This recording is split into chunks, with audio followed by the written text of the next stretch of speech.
Laïkino, la rubrique cinématographique de l'Union des familles laïques. Avec Alain Defremont. Bonjour, vous êtes à l'écoute de Laïkino avec Frédéric, votre serviteur, et Alain pour la chronique cinématographique de l'UFAL. Bonjour Alain. Bonjour Frédéric.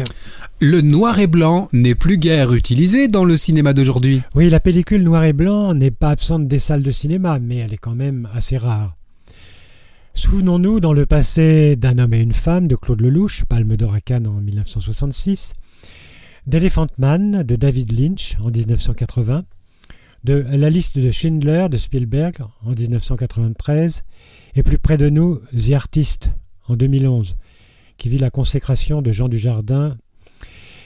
Retenons aussi le ténébreux Franz de François Ozon, sorti en 2016, ou encore Le Leto, le film russe dont je vous ai déjà parlé, et enfin du dernier Jacques Audiard, Les Olympiades, que l'on a vu il y a 2 ans.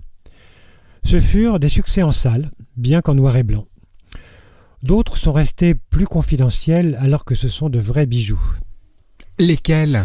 On ne peut oublier Bianca Nieves, film hispano-français écrit et réalisé par Pablo Berger en 2012.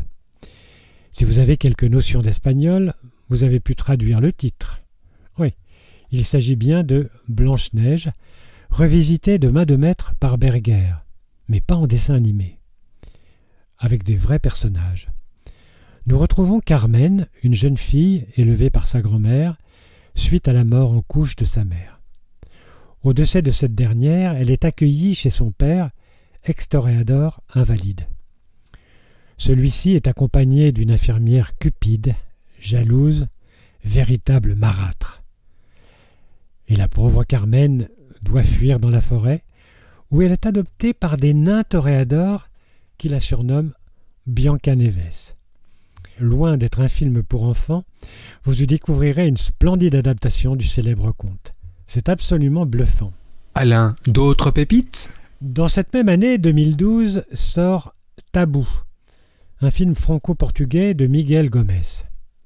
Film très étrange de par son sujet et admirablement servi par le noir et blanc. C'est l'histoire de 3 femmes qui se partagent le même étage d'un immeuble à Lisbonne. Une vieille dame au fort tempérament, sa femme de ménage capverdienne qu'elle accuse de faire du vaudou, et une voisine retraitée mais très dévouée. Au décès de la vieille dame, les 2 autres vont découvrir son passé. C'est un film très étrange, plein de mystères, alternant des parties dialoguées, d'autres en voix off, des moments en muet, mais le tout dans une réalisation somptueuse qui fait que pour le coup on en ressort envoûté. Et enfin je vous recommande le premier film de David Lynch, Eraserhead, sorti en 1977, qui est un des sommets des films d'épouvante. Le titre, Eraserhead, signifie « tête à effacer ». Dans une ville industrielle, un homme sans histoire, Henry Spencer, est contraint de s'occuper seul de son enfant, qui est un nouveau-né prématuré et monstrueux, après que sa femme a quitté le domicile conjugal. Pour s'échapper de son quotidien oppressant, marqué par les cris du bébé, il se réfugie dans un monde parallèle où réside la dame du radiateur. Vous voyez, c'est très étrange, mais c'est d'une beauté graphique inouïe, et la vision de cette œuvre est pour moi, dans un noir et blanc magnifique, quelque chose d'extraordinaire. Et cela vous laisse pantois. Merci Alain. En attendant de vous retrouver, n'oubliez pas notre émission en balado-diffusion sur laicidadufal.org ainsi que sur notre site ufal.org. Pensez aussi que nos activités ne sont possibles que grâce à vos dons et vos adhésions.